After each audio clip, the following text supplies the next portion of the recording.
विजय वडेट्टीवार यांनी सुद्धा काही प्रश्न उपस्थित केलेले आहेत। व्हीएसआर कंपनीचे मालक व्हीके सिंग यांच्यावर बड्या नेत्यांचा वरदहस्त असल्याचा आरोप विजय वडेट्टीवार यांनी केलेला आहे आणि काही प्रश्न देखील त्यांनी उपस्थित केलेला आहे। काल 8 तास व्हीके सिंग यांची चौकशी करण्यात आली आणि त्यावरून देखील काही प्रश्न उपस्थित केले आहेत। सीआयडी चौकशीने नेमकं काय साध्य होतं असा सवाल विजय वडेट्टीवार यांनी केलाय।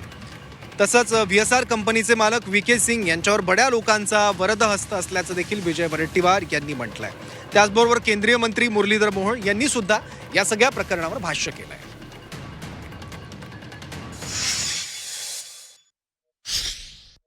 व्हीएसआर कंपनीमध्ये असलेल्या अनेक विमानं ही मोठमोठ्या राजकीय लोकांचे शेअर असलेले आहेत, उद्योगपतींचे आहेत।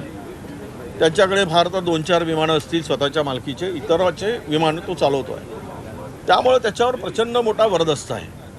आणि सीआयडी चौकशीमधून काय निष्पन्न होते? आता आम्ही अलीकडे राज्यामध्ये जवळपास 150 तरी सीआयडी चौकशी नेमल्या गेल्या असतील, घोषित केल्या गेल्या। काय आउटपुट आहे त्याचं, इनपुट काय? हे सगळं काही वेळ मारून नेण्यासाठी केलेलं काम आहे।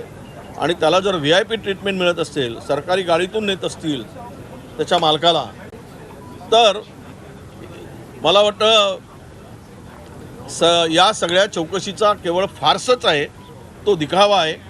त्यातून सत्य बाहेर येण्याची अपेक्षा कमी आहे। मला असं वाटतं की जी ती तपास यंत्रणा आपापल्या ठिकाणी आपापलं काम करते।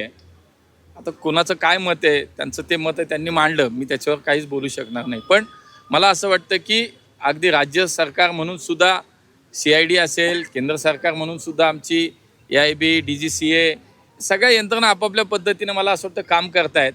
प्राथमिक अहवाल आपल्या समोर आला आहे, पण मला असं वाटतं त्याच्यामध्ये शेवटी अंतिम अहवाल आल्यानंतरच काय बोलणं योग्य होईल। या युद्धाचा एक परिणाम नाही, असं होत नाही, कारण शेवटी आता प्राथमिक अहवाल जो आला त्याच्या अनुषंगानं त्याची सखोल चौकशी होईल, त्याच्या प्रत्येक छोट्या छोट्या गोष्टीचा विचार होईल, सर्व बाजूंनं त्याचा तपास होईल आणि मला असं वाटतं की मग त्याच्यावरती बोलणं योग्य होईल। त्याच्यामध्ये आता अंतिम अहवाल च्या दिशेनं आता कामकाज सुरू झालं, तपास सुरू झाला आणि तेव्हा जो अहवाल येईल तेव्हा त्याच्यावरती बोलू।